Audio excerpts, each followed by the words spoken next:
Welcome to Own the Season podcast. We will talk to industry insiders along with outdoor enthusiasts to help you own your season. Now let's join hosts Art and Michelle Helin with Brad Jones. Own the Season podcast is brought to you by The Hunter's Vault. Cool, protect, and age your harvest with great results. Full size, but yet portable. The Hunter's Vault. Find out more at thehuntersvault.com. Hello and welcome to Own the Season podcast. I'm Michelle Helin along with Art Helin and Brad Jones. Today we're talking about a topic that's, I would say, not near and dear to my heart, but definitely like in my wheelhouse and enough that, this has been, part of my career, and that being, health and safety and first aid and, having sportsmen and sportswomen, being safe when they're outdoors and being prepared to be outdoors and knowing what to do if, they become injured, have a medical emergency, or, have other things happen to them, I guess, while they're out of doors. Yeah, and it's also nice being, married to an RN and what she does now, because I was treating you. I'm treating you this week. Yeah, those ponds just jumped out and bit you. She's trying to make up, right? Yeah, she says that I'm accident prone, and I wouldn't say that I'm accident prone. It's just I put myself in a lot of stupid situations. Some of us call that fearless. Well, yeah.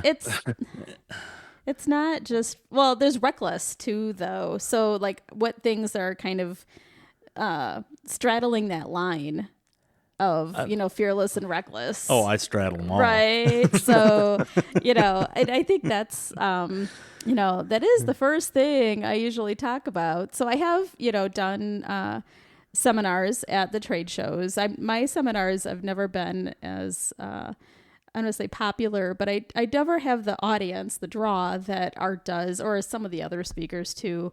They're not, like the topics aren't as sexy, right? Right. Would you rather go to a seminar about big deer or first aid, Well, right.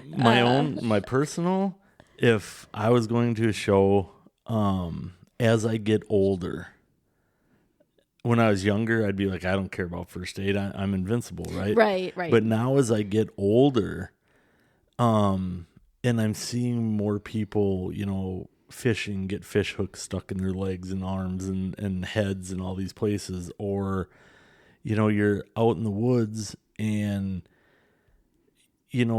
myself growing up, I always had my dad or somebody with me that if something went wrong, there was somebody there. As I get older, and my dad now, in his 80s, he still likes to go out, but he can't help. He can't do the things he did. So I end up doing a lot of stuff by myself. Mm-hmm. And I still think that I'm 25 years old. And the body doesn't agree. The body doesn't agree, mind. But, yeah.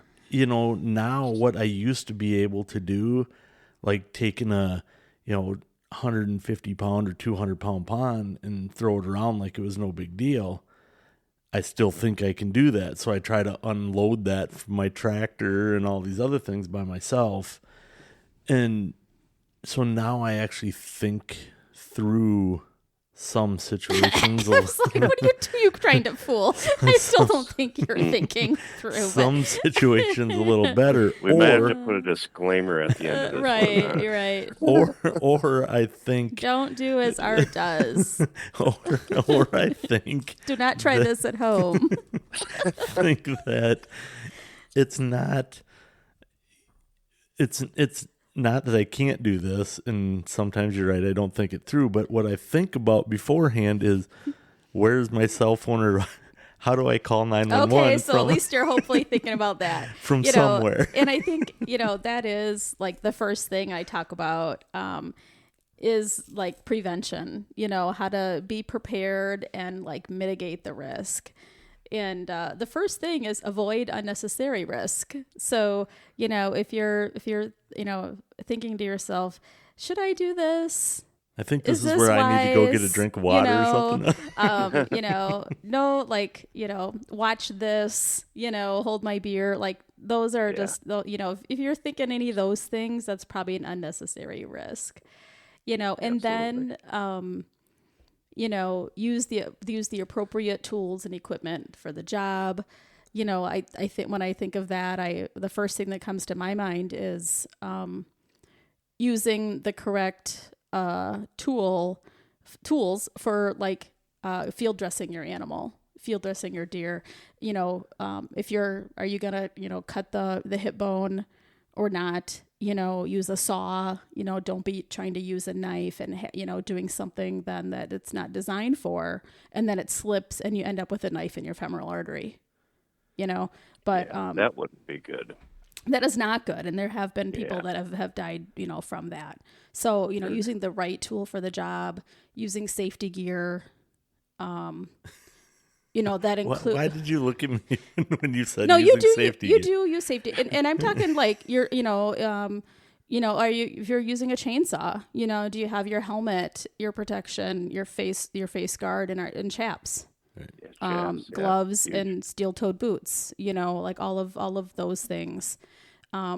Even as simple as the appropriate, clothing to protect your skin, sunscreen if you're going to be out and about hiking and things like that, insect repellents.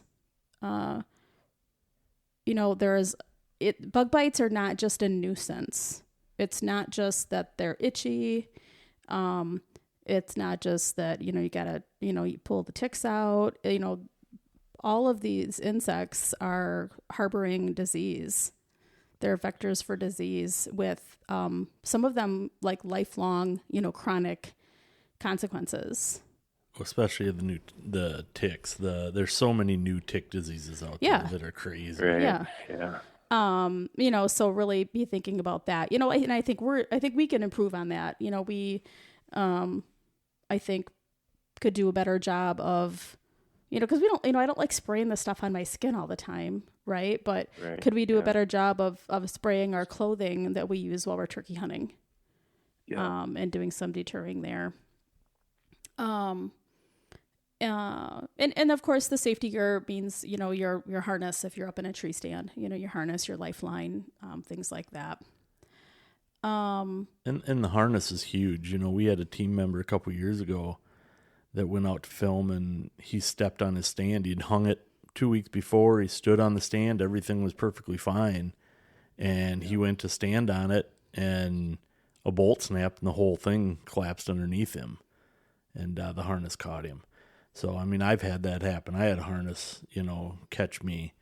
And I had a tree stand, same thing. And so, yeah, they're important, because I've got friends and family that I know, or family members that know people that, have fallen out of trees and not very far. The biggest accident is, and lifelines are huge, because I've seen guys try to go up trees on just the sticks, and, it's slippery or raining and they slip and fall, and it's only 5 feet. And bad things can still happen at 5 feet. Yeah, you break an ankle or break a leg, or that brings up another point. You should normally, when I go up in my tree stand, I normally check them every time I go up and see if are the straps good yet, or just check your stand out. That should be every time doing a visual. Yeah, anytime you're doing anything, visual. Right? Whether it's the tree stands or you're doing stuff with an ATV or a piece of equipment, you're using ratchet straps to or to tie down things onto a trailer, or the tree stand. Like every time you're using equipment or devices, doing a visual, for sure. Absolutely. The next thing is what Art did touch on. At least he's thinking about, if something happens, how am I going to call for help? And I think, even before that, as much as possible, especially if you're doing anything, well, I guess anything, and you're solo, like Art said, a lot of times we're solo, we might have somebody with us. But let's face it, we're often doing our outdoor activities because we like getting away and we like the solitude and the peacefulness and things like that. But, at minimum, like make sure somebody knows where you are and what you're doing, I had Art, it's like do some check-ins, let me know where you're at and that you're still okay. We have our neighbor do the same thing, if he's out chainsawing, cutting trees down, so we know if we need to come looking for him. Have people who know, where the tree stands are and where you're going to be. I know we had a friend who wasn't in by dark or shortly after dark. This has been a handful of years ago. And his wife called because he hadn't come home yet.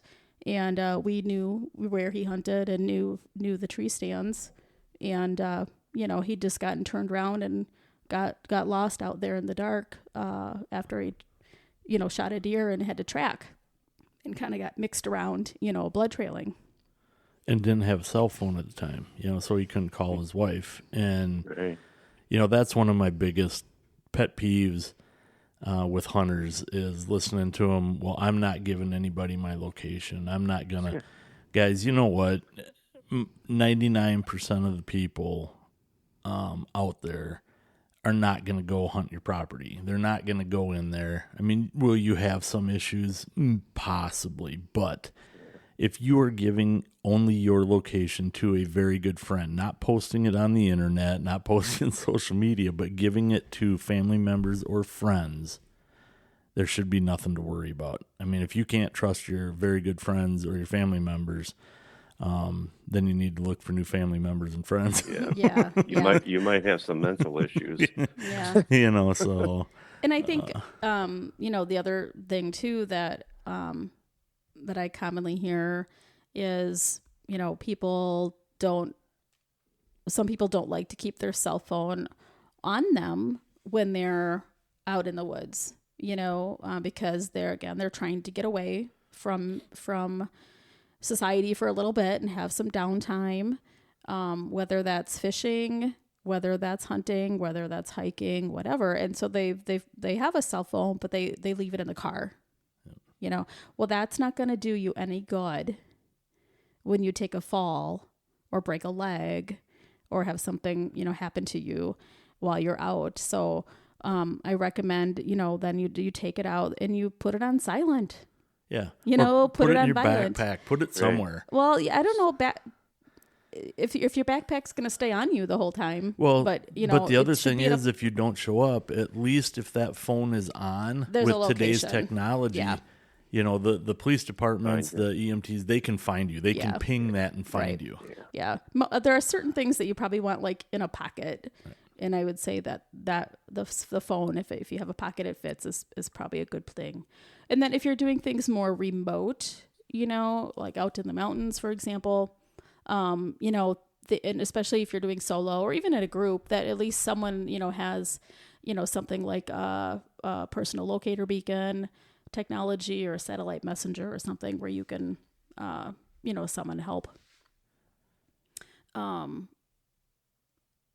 Next thing would be, first aid supplies, where are the nearest first aid supplies, and for that, you kind of be thinking about, how long am I going to be, gone? How long is this trip? How many days? How many people are in our party? How many people may we have to treat if multiple people get hurt? And how far are we from medical care? Right. And what types of things are you doing? Do you need specialized things?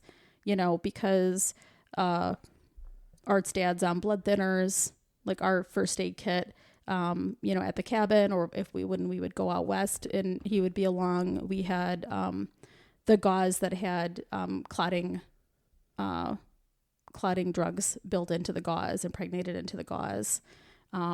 We have tourniquets in our kits because we're using chainsaws and other sharp things, but especially for the chainsawing, we got I don't let Dad use a chainsaw tourniquets. Yeah.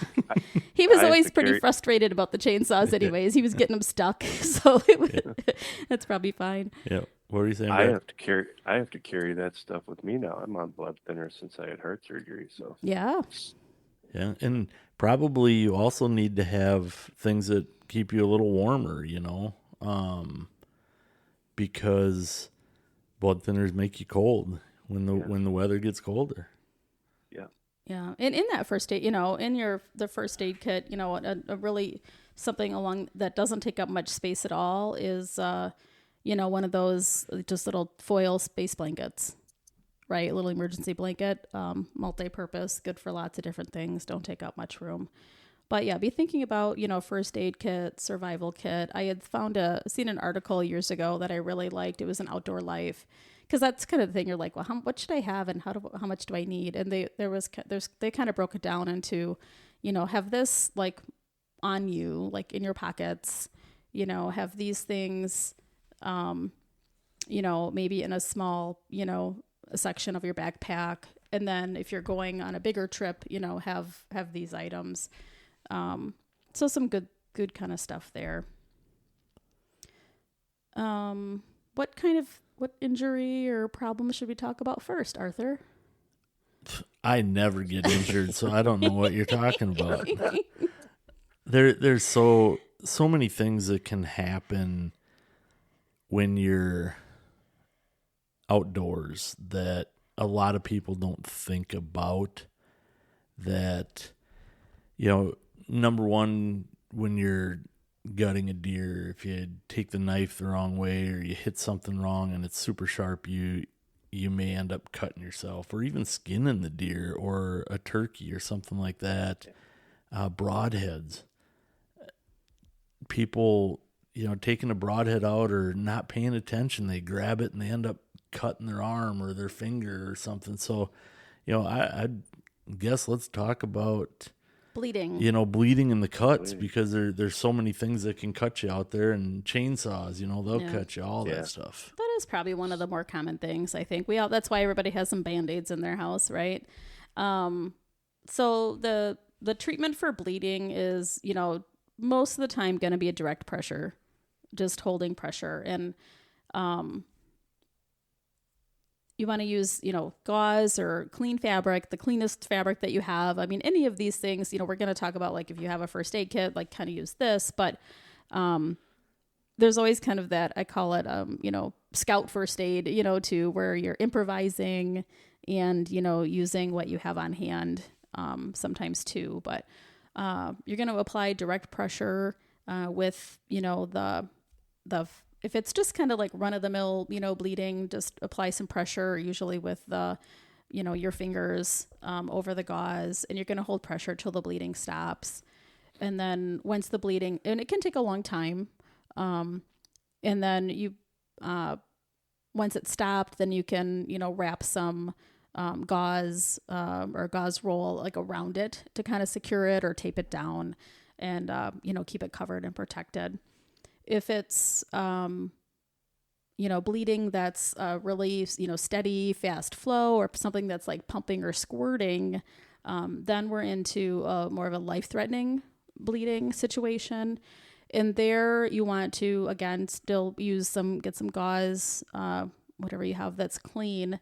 And you're going to apply pressure with your, as hard as you can. And this is, if you have a buddy, if you have somebody with you, it's a lot easier in this case, because the amount of pressure you need to apply is like as hard as you can.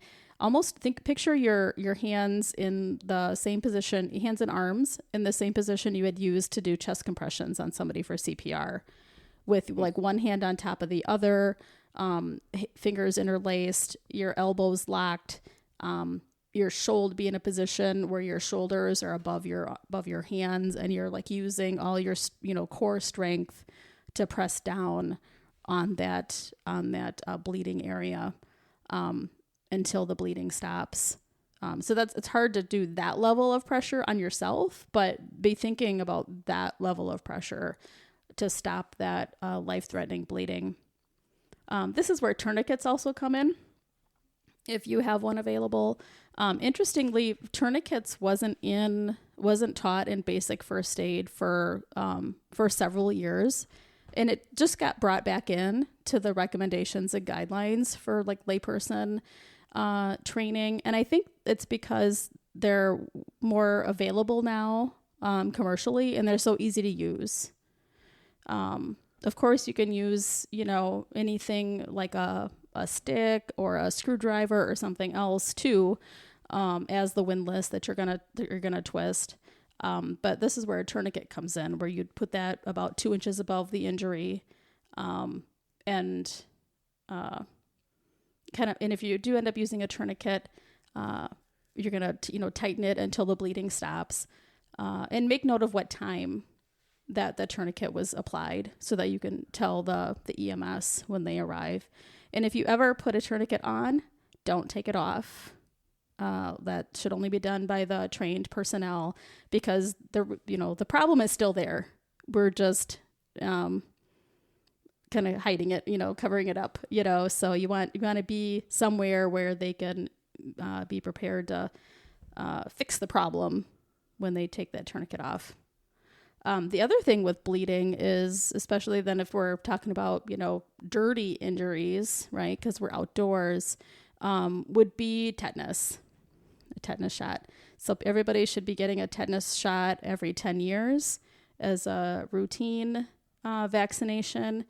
Often if you actually have a scratch or injury, a cut that breaks the skin, that's a dirty injury.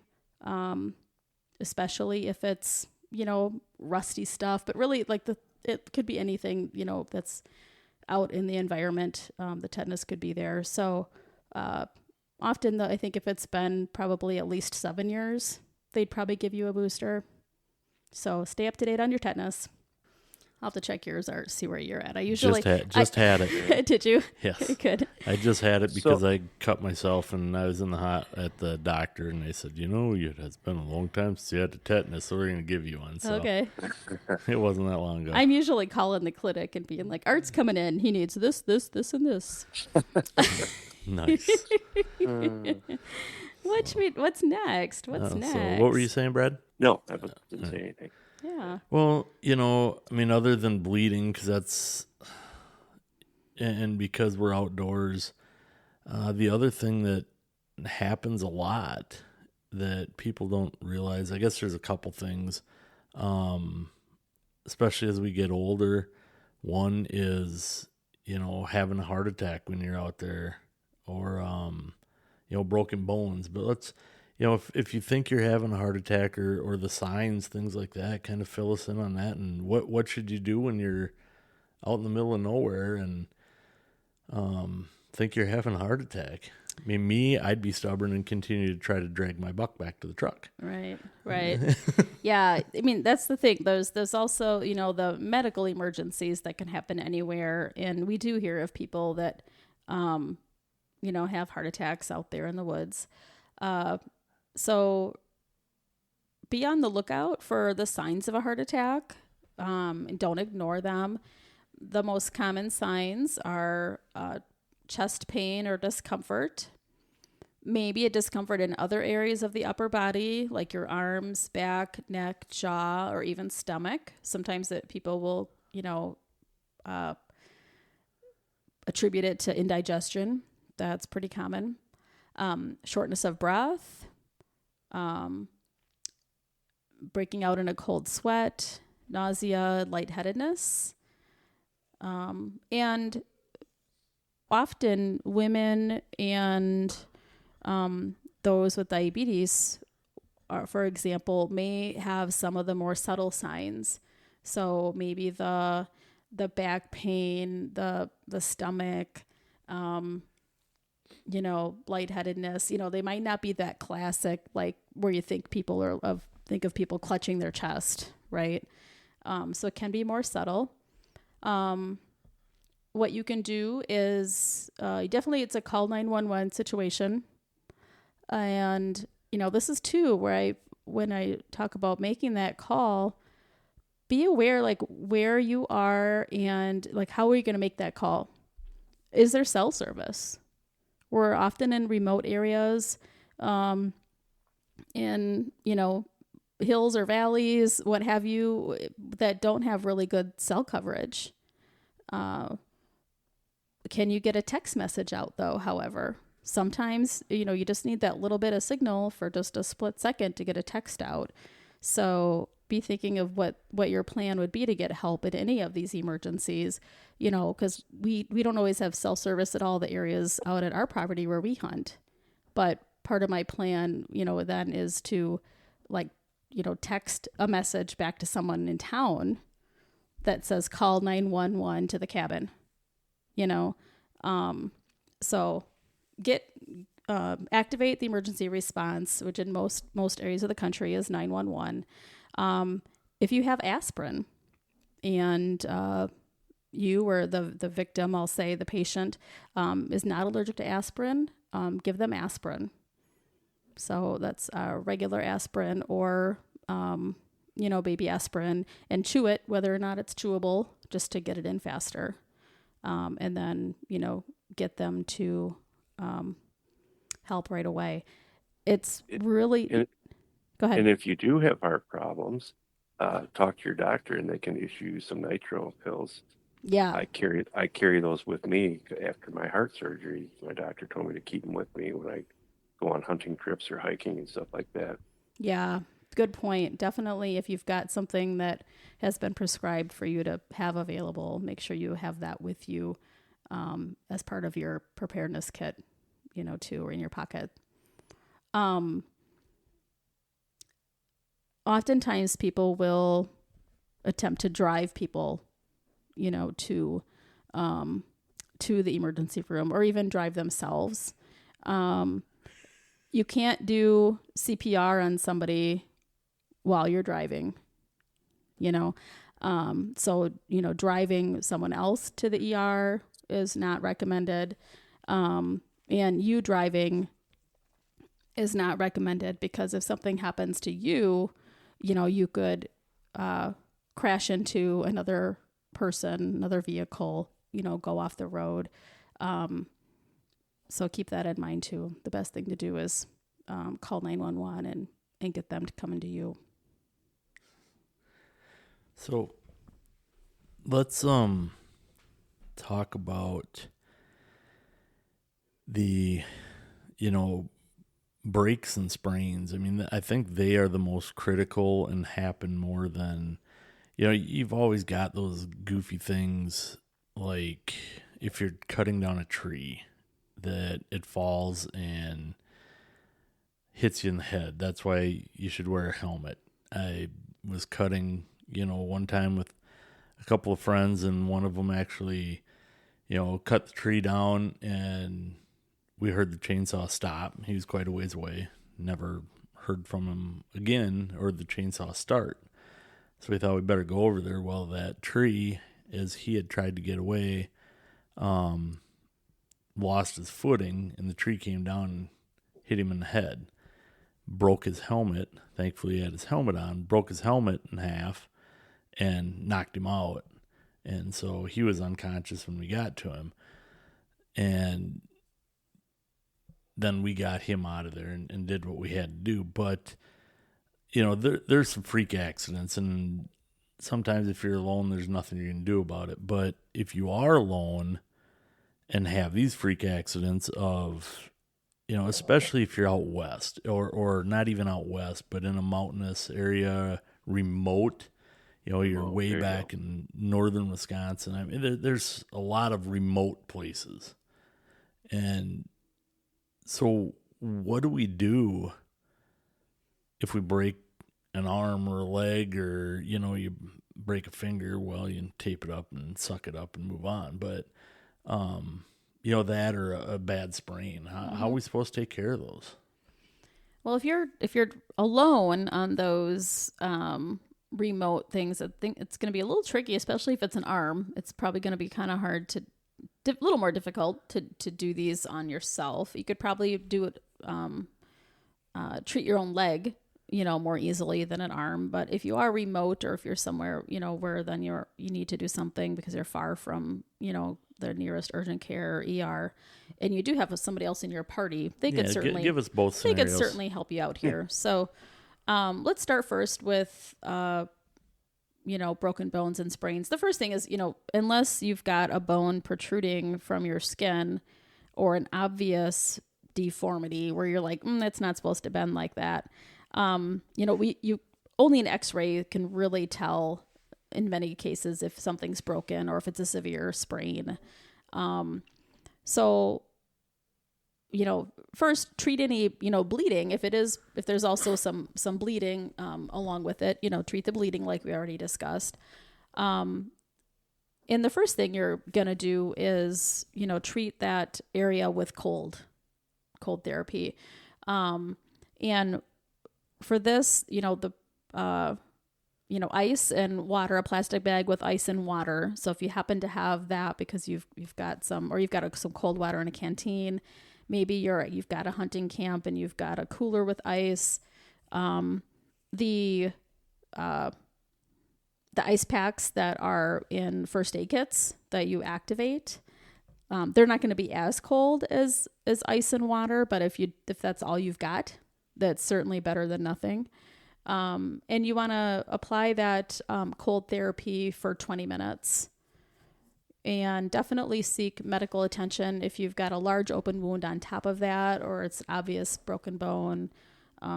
If you've got a leg that you can't walk on, for example, and avoid using that extremity or body, that limb if the pain persists.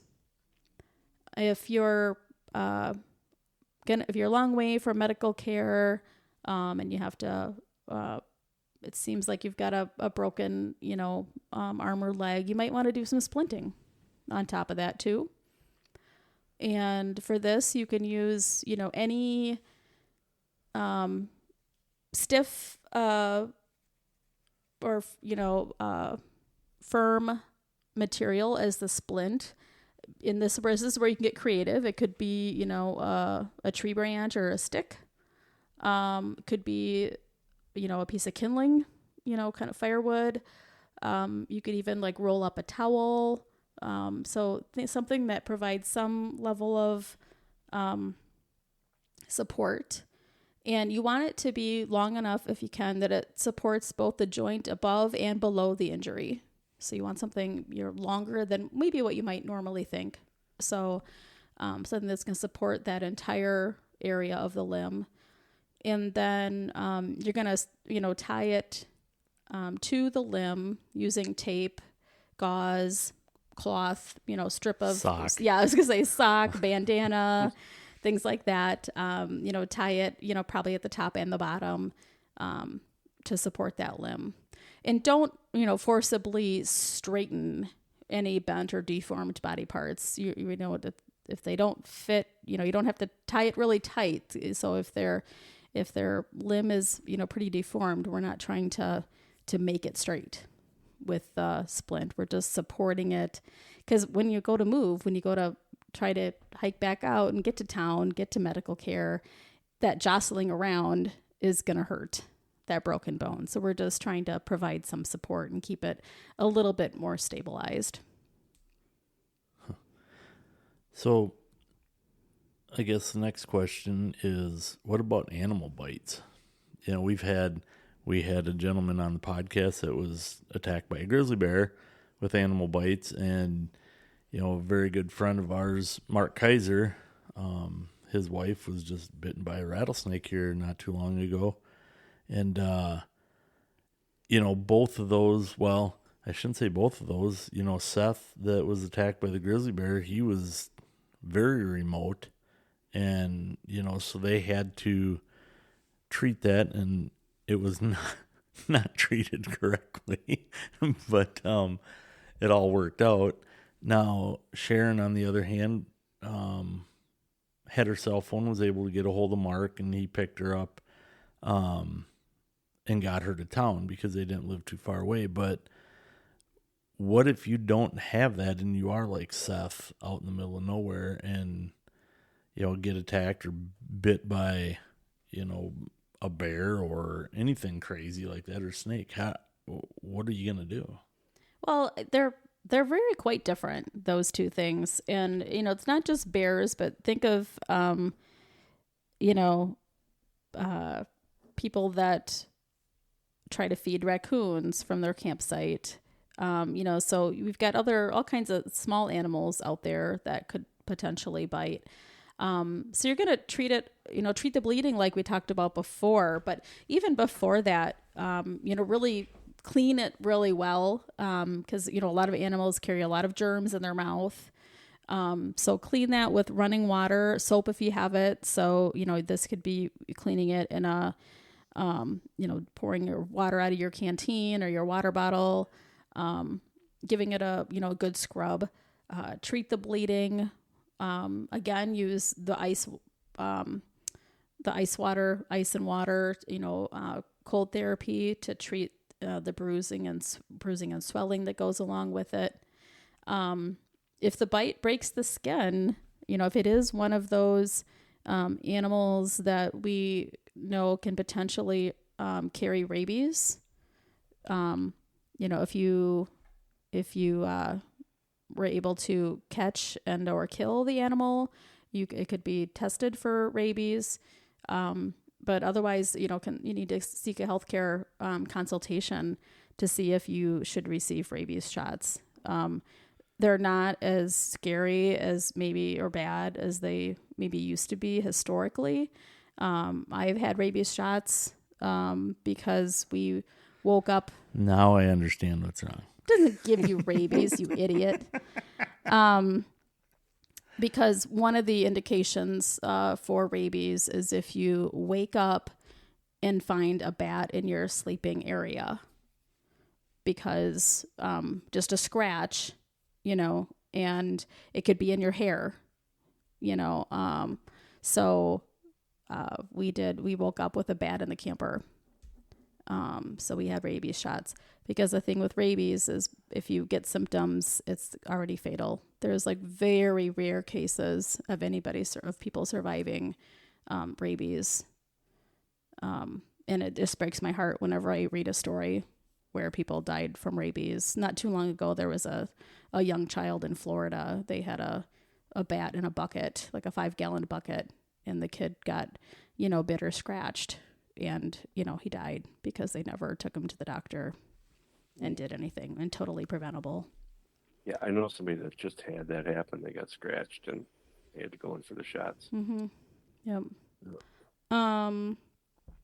Again, this would be an indication for tetanus if you've got a break in the skin. So yeah, mostly it's, you're going to clean it, treat the bleeding, treat the bruising and swelling like we talked about, and then, be thinking about rabies and tetanus. Snake bites is, pretty, quite different. Be sure that you're safe from future bites and that other people are maybe safe from future bites, right? So, you get around the snake, move the snake, whatever you got to do to make sure that you're safe. People are safe from future bites. If you know your snakes and without a doubt that it's non-poisonous, if you need to call 911. If you don't know your snakes and don't know without a doubt that it's non-poisonous, you should call 911. You want to gently wash the area with running water and soap. Another important thing here is it's going to swell up, most likely. Maybe whether or not it's, poisonous. So remove, tight clothing and jewelry from the limb. So if it was, be thinking like it was a hand or arm, are there any rings or watches on there that you can remove before the swelling gets going so that we don't have restriction or, loss of circulation. And then keep calm, keep still, so that we're not spreading the venom faster right? I think that was pretty key too with our friend Sharon, right? Right. You know, Sharon Kaiser got bit recently out in Wyoming, and you know, she had a way to call home, so she, you know, called Mark. Mark, that was the first thing he kept telling her was to, you know, sit down and stay calm. And then while he went out and got her with a vehicle, you know, to get her back to the house, and or they could get into the ER. So, kind of, you know, looking at first aid kits for if you're somewhat close to town and then backcountry. What would be the things that you would have in those two first aid kits that you would carry with you? I know we've got one, you know, in the truck, but then I also, you know, have one in our Ranger for out at the cabin. But then when we go out on backcountry hunts, it's a whole different ballgame, you know, because some people are backpacking in with tents, things like that. So you got to have two different things. What do you recommend in those two different scenarios for first aid kits? Yeah, I'm going to go back to that article that was in Outdoor Life that to me just really kind of simplified it. And they broke it down into tiers. And tier 1 are things that are kept on you probably at all times, like with a combination of what's in your pocket and, you know, or what's in a backpack or a fanny pack if you carry a fanny pack instead of a full backpack. And these are those items, some way to signal help. So it might be a whistle. Whistles carry sound a lot farther than the human voice. And even if you're fatigued or winded, things like that. Think of that Titanic scene, you know, where she's out there and gets the whistle. Paracord, braided paracord, 30 to 50 feet. A mechanism to start a fire. Could be as simple as a cigarette lighter. Small compass, small flashlight, small knife, or a small multi-tool, your cell phone, a signal mirror, and space blanket. Those are all some suggested items for a first tier of a kit. Then we get into a second tier, which includes a first aid kit, a 55-gallon trash bag that has multiple purposes, right? You've just got a huge piece of plastic that can be used as shelter, you know, primarily very easily, as well as, you know, multitude of other things. But just think of how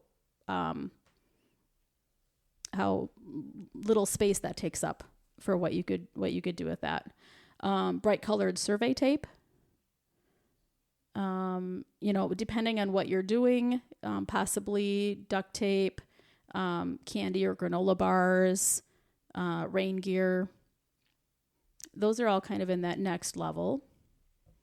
And then the third tier is probably more backcountry, you know, remote, long periods of time as well. Then you want to get into some little bit more serious shelter material, even a tarp, a lightweight sleeping bag, food, you know, that might be dried food, dehydrated food, MREs, some things like that. A water container, a fixed blade knife or saw. Be thinking about, you know, cutting branches to help build your shelter. And then, you know, additional clothing, a spare change of clothes or some additional clothing. Those are some recommended things to be thinking of for a... How about a compass? Yep, that was in the first tier. Yeah. That was in tier 1. Definitely always carry a compass with you. Well, and learn how to use it. This is true. This is true. Yeah. If you just carry one, I guess it doesn't do you any good if you don't know how to use it. Right. I've had run into that before, you know, where I've been out west hunting with people and, you know, I pull out a compass and they look at you and go, well, yeah, that way's north. I'm like, okay, great. But, you know, what degrees do we have to go to get back to where we're going and things like that? And they're like, because we didn't come from the north. The north. They could read it, but right. they didn't know how to use it. And that was the thing. They could read it, but they didn't know, well, how do I go from point A to point B and get back? And so, learn that, take a class or, Google it. They do come something. with pretty good instructions if we read them. Yeah. And notice that all of these things, too, then we're not dependent on technology because, those things, the batteries die. You may not get a good signal. The batteries die.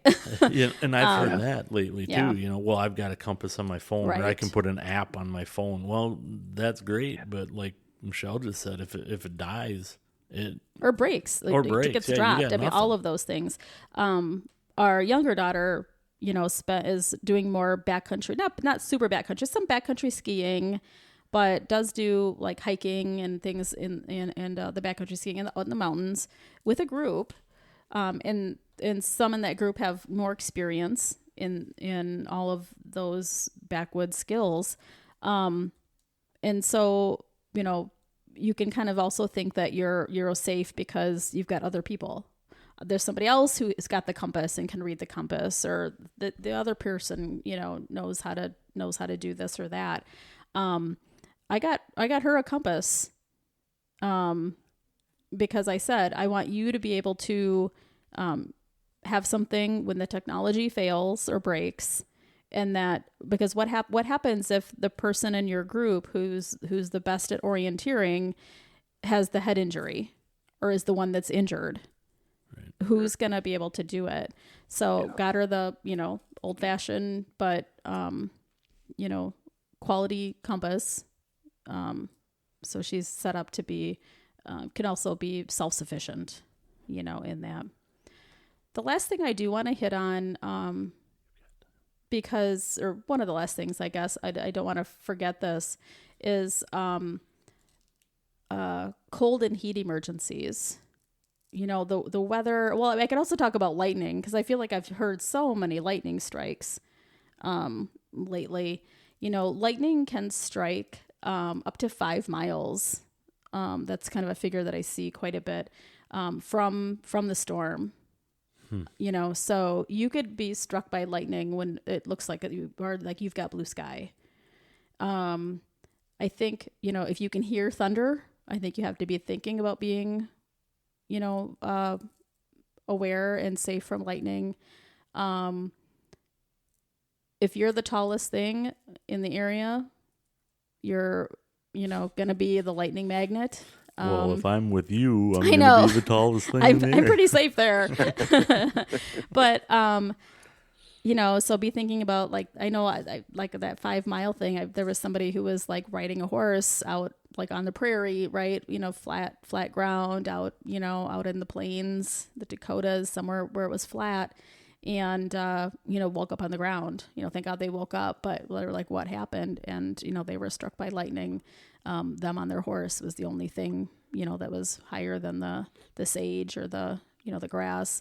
But I've been really hearing a lot too about, people, out hiking in the mountains, like in the national parks, and the weather changes very quickly there. Most of us know that. And I think, wasn't there a couple young kids? They figured that that's what happened to them. They found their car, right? I think you have to be prepared for that weather change and plan to not be at the high point of your hike or, on the mountain, in the afternoon. Be weather aware, watch what's coming in.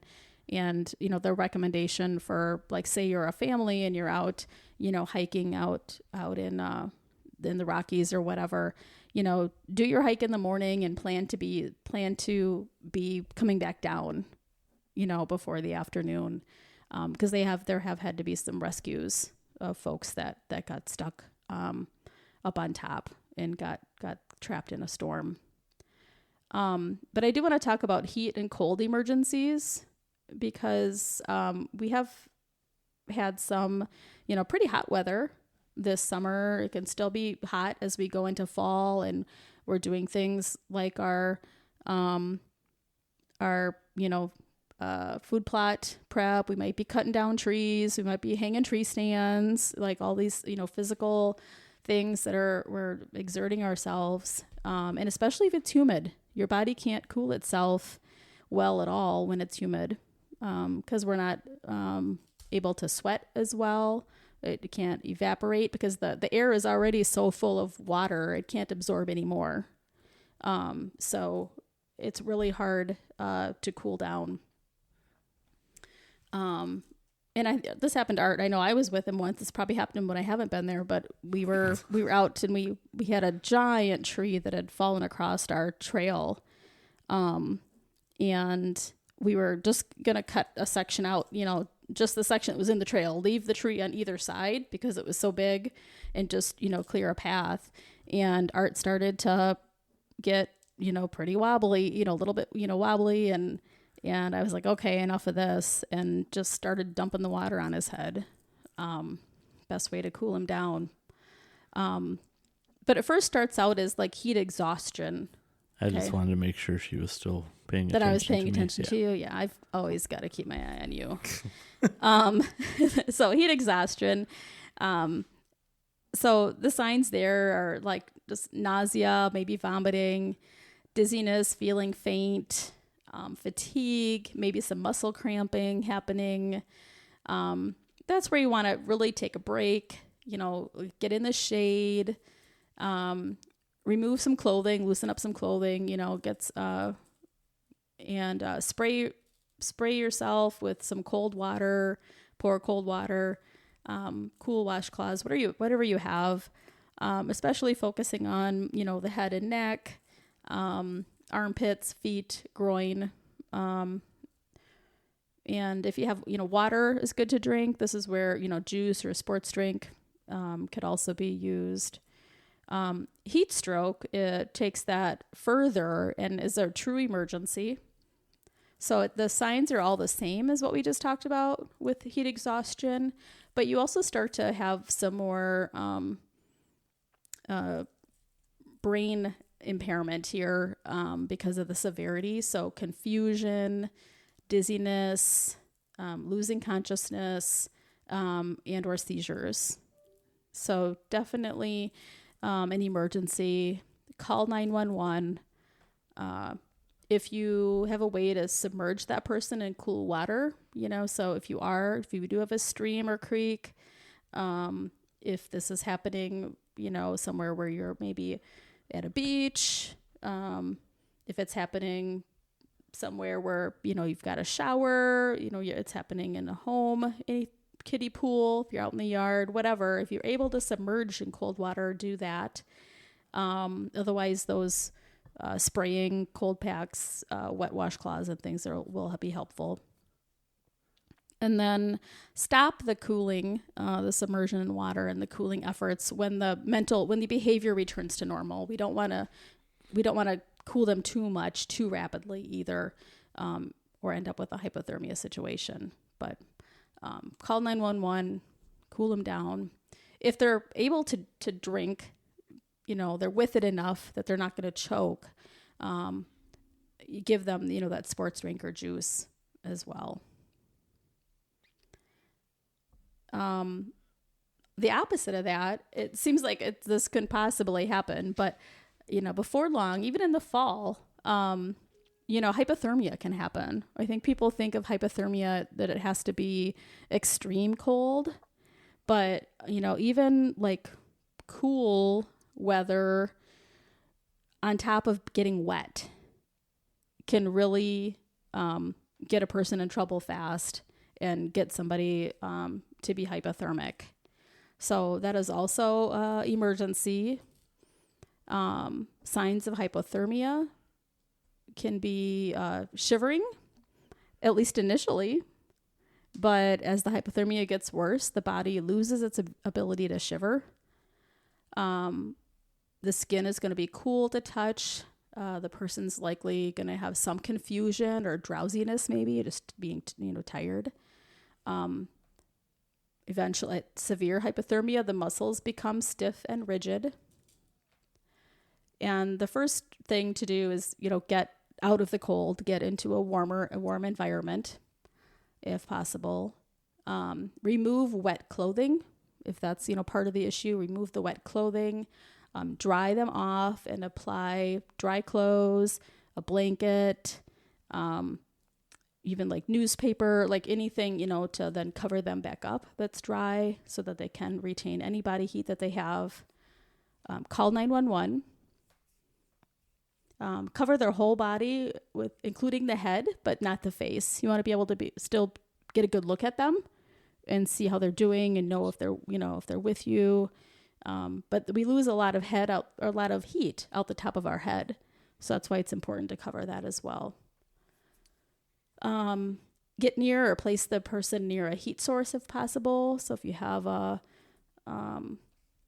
a little buddy heater, fireplace, campfire, get them near that heat source if it's possible.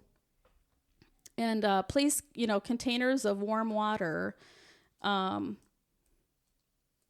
or like the hot hands, toasty toes, those kind of things. Place those things in contact with the skin to help them warm up. And then, again, be thinking about the neck, pits, neck and pits for that. Believe it or not, there's around 1,300 deaths in the U.S. annually from cold. Wow, I didn't know that. Mm-hmm. And I think it's because, people don't realize how easily it can happen. Yeah.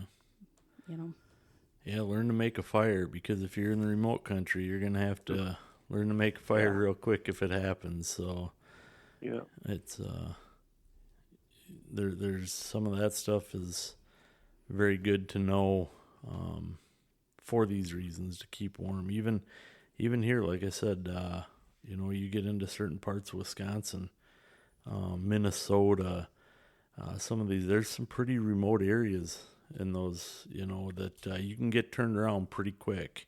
And so you better know how to stay warm and do that so you don't freeze to death. Mm-hmm. Get turned around, fall in a creek, Yep. It could be, things can go downhill in a hurry if you get cold. Yep. Well, Michelle, thanks for sharing all this information. This is awesome. People definitely should use this when they get out in nature this fall. Yeah. Yeah, it was kind of, fun, I would say fun, but, this is what I like to do. I teach CPR and first aid as part of my job at work. And, I just, as a nurse, I want everybody to stay well and stay healthy and stay safe. And I think, again, that's, my top recommendations would be to be prepared, have a mechanism to call for help, have somebody that knows, where you are, use that buddy system, prevent these things as much as possible by being smart about things, using the correct equipment and tools and things like that. And, maybe consider, taking a first aid class. You can find them most people can find them in your community. You could search on the American Red Cross website and do a find a class, and be safe and own the season. Follow Own the Season Podcast on Facebook and Instagram. Thanks for listening. Check back weekly for new episodes.